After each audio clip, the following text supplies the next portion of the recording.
Espace TV. Espace TV, le 10 minutes.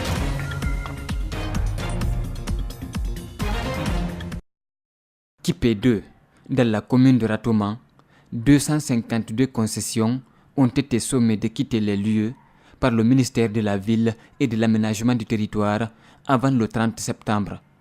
Une pilule difficile à avaler par ses habitants. Ils pensaient être à l'abri, surtout que le ministère lui-même avait ordonné ces constructions. Leurs documents en font foi. L'État te déplace. On dit qu'on a besoin de cette zone pour construire une cité de médecins. On te recase à Kipé 2. 35 ans après, on vient te dire que tu as fait une occupation illégale. Nous demandons au ministre de l'Habitat de regarder ses archives et de comprendre de quoi il s'agit. Il ne suffit pas de se lever un matin et de dire que les gens ont fait une occupation illégale. Plus de 4000 personnes sont sous menace. Elles ne veulent pas vivre ce scénario catastrophique. Ces familles invitent l'État à arrêter ce qu'ils qualifient d'acharnement et de chantage. Nous pensons que la note de l'huissier bafoue nos droits. Il faut qu'on le dise quand même assez clairement. Nous estimons que le gouvernement devra prendre ses responsabilités pour faire respecter la loi, pour faire respecter les droits des citoyens que nous sommes. Les mauvais souvenirs de Kapuroraï hantent encore les esprits. Jusqu'à présent, certaines victimes ne sont pas rétablies dans leurs droits. Sachez au moins une chose, c'est que déjà les zones déguerpies, ces gens-là, ils ont fait 20 ans, 7 mois maintenant. Personne n'a été recasé ni dédommagé. Ça, c'est une réalité. Vous voyez la casse qui s'est passée à côté. La FESABAG hausse le ton et sollicite la libération de Cheikh Touré, accusé de diffamation et de dénonciations calomnieuses à l'encontre du chef de l'État et de son fils. Son secrétaire général joint ainsi sa voix à celle des deux centrales syndicales, la CNTG et l'USTG. La FESABAG a appris avec beaucoup de consternation et de gêne l'arrestation du syndicaliste secrétaire général du syndicat du port autonome de Conakry dans l'exercice de ses fonctions syndicales. Et la FESABAG condamne avec la dernière énergie cette arrestation et demande aux autorités de tout mettre en œuvre rapidement pour le libérer. Abdoulaye Sow défend ensuite la cause des travailleurs du port autonome de Conakry, qui jusque-là sont à couteau tiré avec le chef de l'État et son ministre des Transports. Avec les forces sociales, nous allons étudier le schéma qui nous permettra de le faire libérer parce qu'un syndicaliste ne doit pas être en prison. Des actions fortes, une démarche que compte envisager le secrétaire général de la FESABAG pour que ce délégué syndical recouvre sa liberté. Le syndicaliste, c'est son rôle de revendiquer ses droits. Ils estiment que le contrat a été mal passé. Il est de leur droit de revendiquer. Il est du devoir du gouvernement d'expliquer le contenu de ce contrat pour voir qu'est-ce qui est bon pour la Guinée, qu'est-ce qui n'est pas bon pour la Guinée. Après Aboubakar Sidiki Mara de l'UGTG, Cheikh Touré aussi passe des nuits en prison. Son crime est de porter sur les épaules le mouvement de protestation des travailleurs du PAC contre la signature du contrat avec Al-Bayrak. Dans beaucoup de pays du monde, les immeubles obéissent à une culture, aux conditions climatiques.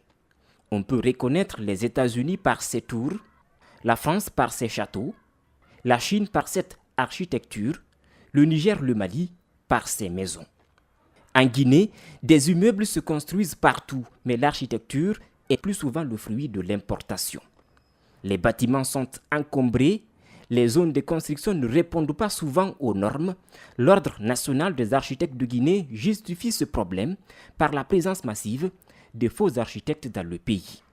Or, le processus aurait voulu qu'il y ait d'abord un projet d'urbanisme, n'est-ce pas, dans lequel tout est défini, où il faut construire des immeubles à étages, on sait, où il faut construire des villages individuels, on sait, où il doit y se trouver le centre-ville, on le sait, où il doit y trouver la zone industrielle, on le sait, et ainsi de suite. Mais aujourd'hui, si quelqu'un a de l'argent, il achète son terrain là où il trouve.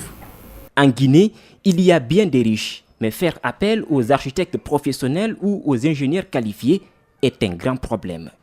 Dans certains pays, les architectes sont incontournables. Ici encore, le ministère de l'Habitat et l'Assemblée nationale doivent l'exiger s'ils veulent sauver des vies. Il faut que l'Assemblée puisse vraiment valider ce code de l'architecture, puisque l'ancien code qui date depuis des années ne colle plus à la réalité. Donc il faut que l'Assemblée générale puisse vraiment s'y mettre et jouer son rôle pour faciliter, si vous voulez, la validation de ce code de l'architecture-là, pour que, enfin, les lois et règlements en matière d'architecture soient respectés dans ce pays. Le 29 juillet dernier, un R+7 s'est effondré dans la capitale, coûtant la vie à 4 personnes. L'Ordre national des architectes de Guinée attire l'attention pour ne plus revivre ces drames. Il veut aussi être associé pour soigner l'image du pays. L'objectif de cette conférence de presse est d'informer l'opinion sur les risques liés au contrat de concession du port conventionnel de Conakry. Sur le droit de recrutement, il précise que la société Al Bayrak a toute la latitude de composer son personnel, indique le directeur financier et comptable. L'article 31.7 dit quoi? Le concessionnaire, c'est-à-dire Al Bayrak, procède librement au recrutement et à la gestion de son personnel comme toute autre entreprise privée, conformément aux droits applicables, dans la limite et sous réserve de la législation et réglementation impérative en matière de droit du travail, de sécurité sociale, de prévention des risques du travail et de droit fiscal à l'égard du personnel. Toutefois, à compétence égale, le concessionnaire est tenu de faire son possible pour recruter en priorité du personnel guinéen et s'engage à disposer d'un personnel de nationalité guinéenne à proportion de 95% minimum. Selon le directeur financier et comptable démissionnaire qui a fait l'exposé sur le contrat, tout investissement de la société concessionnaire est placé sous condition. C'est tout le port, sauf Conakry Terminal et CBK. Plus ses dépendances, la gare ferroviaire qui s'ajoute à ça. Les 200 millions, là je n'en viendrai pas, ça n'existe pas. Tous les investissements de la société sont subordonnés aux conditions suivantes. L'évolution du trafic, et il dit qu'il faut que son chiffre d'affaires atteigne 60 millions de dollars pour investir. Et troisième condition, il faut que Cheikh réalise les travaux et les mettre à sa disposition. Et il termine par présenter quelques réalisations pendant les 2 dernières années. Des pneus brûlent dans les rues de Kampala suite à l'arrestation de Bobi Wine, pop star charismatique et inattendue figure de l'opposition. C'était le 14 août dernier. Les vidéos de violences policières et la répression qui s'ensuivent deviennent virales. Les Ougandais osent montrer leur mécontentement. Le président Museveni menace. Parfois, nos jeunes participent à des projets criminels parce qu'ils veulent de l'argent. Ils n'aiment pas faire ça. J'ai cette information de source sûre. Nous ne devrions pas permettre que les médias tendancieux et mensongers, locaux ou étrangers, détournent l'attention d'un de nos citoyens. Suite à ce discours, les autorités prennent prétexte d'un caillassage du cortège présidentiel pour arrêter des partisans de l'opposition. Les ONG sont aussi ciblées. L'année dernière, des bureaux de plusieurs organisations de défense des droits de l'homme ont été perquisitionnés et leur matériel confisqué. Les commentaires du président sont une indication, à la fois une indication et une recrudescence de la répression qui s'est accumulée avec le temps, mais surtout de la criminalisation de la pensée alternative. Au cours des 2 derniers mois, le réseau des droits de l'homme pour les journalistes en Ouganda a compté 23 cas d'arrestation et d'attaque de journalistes. Le président a tout à fait le droit de se plaindre et d'appeler à l'équilibre dans les médias.